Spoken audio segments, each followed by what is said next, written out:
बिहार में आज फैसला होगा कौन संभालेगा सत्ता की बागडोर। 1951 के बाद सबसे ज्यादा मतदान, अब सबकी नजरें नतीजों पर है। एग्जिट पोल में एनडीए आगे, लेकिन आरजेडी सबसे बड़ी पार्टी बन सकती है, ऐसा दावा है तेजस्वी यादव का। 2005 से नीतीश कुमार जिस गठबंधन में रहे उसी की जीत हुई थी। पूरी बात आपको विस्तार से बताते हैं, वीडियो को अंत तक जरूर देखिएगा। दोनों चरण के मतदान और एग्जिट पोल की चर्चाओं के बीच अब बिहार का इंतजार बस खत्म होने को है।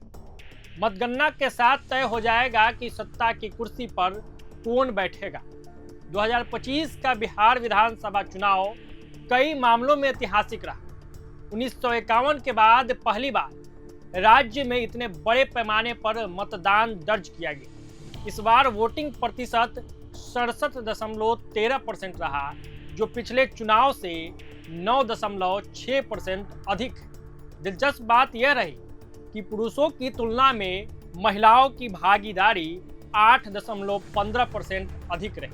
इस चुनाव में पुरुषों का मतदान प्रतिशत 62.98% था, तो वहीं महिलाओं का 71.78% रहा। बिहार में कुल मतदाता 7 करोड़ 45 लाख के लगभग है, जिसमें 3 करोड़ 93 लाख पुरुष और 3 करोड़ 51 लाख महिलाएं शामिल हैं। मतदान 2 चरणों में हुआ। पहला चरण 6 नवंबर को और दूसरा 11 नवंबर को। मतगणना 14 नवंबर की सुबह यानी आज सुबह 8 बजे से ही शुरू हो जाएगी। दोपहर बाद तक तस्वीरें साफ हो जाएगी। 11 नवंबर को मतदान समाप्त होने के तुरंत बाद एग्जिट पोल्स ने राजनीतिक माहौल को गरमा दिया था। चारों तरफ चर्चाएं चल रही थी। शुरुआती अनुमानों में एनडीए को बढ़त दिखाई दे रही है। एक्सिस माई इंडिया के सर्वे में एनडीए को 121 से 141 सीट और महागठबंधन को 98 से 118 सीट मिलने का अनुमान है।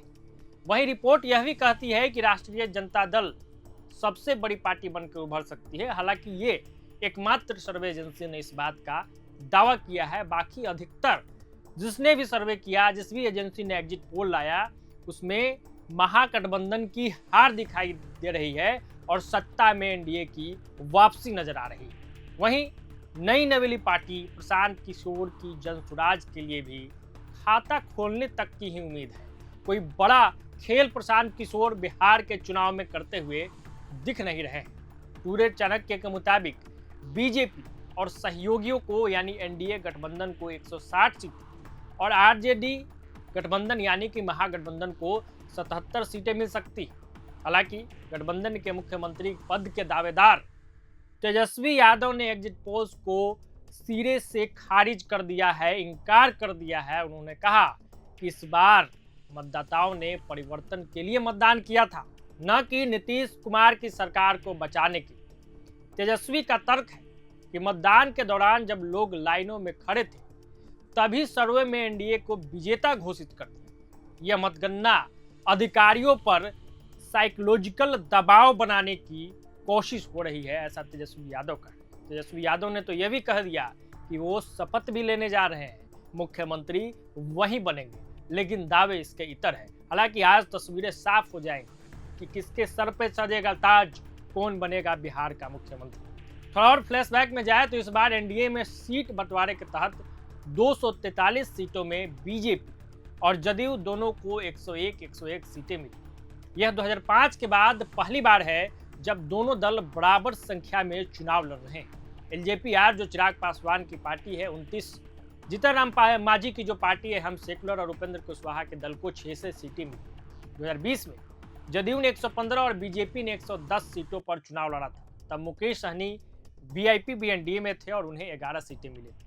चिराग पासवान की पार्टी अकेले मैदान में थी और 135 उम्मीदवार उन्होंने उतारे थे। हालांकि कुछ खास कमाल नहीं कर पाए, लेकिन जदयू को तगड़ा नुकसान चिराग पासवान की पार्टी ने उस वक्त दिया था।